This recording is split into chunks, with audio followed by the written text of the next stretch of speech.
tresno karo kowe tak enteni.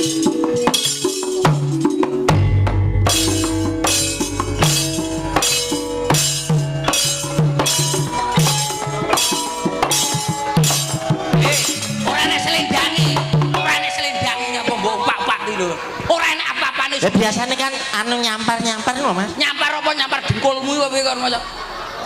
Ayo terusno.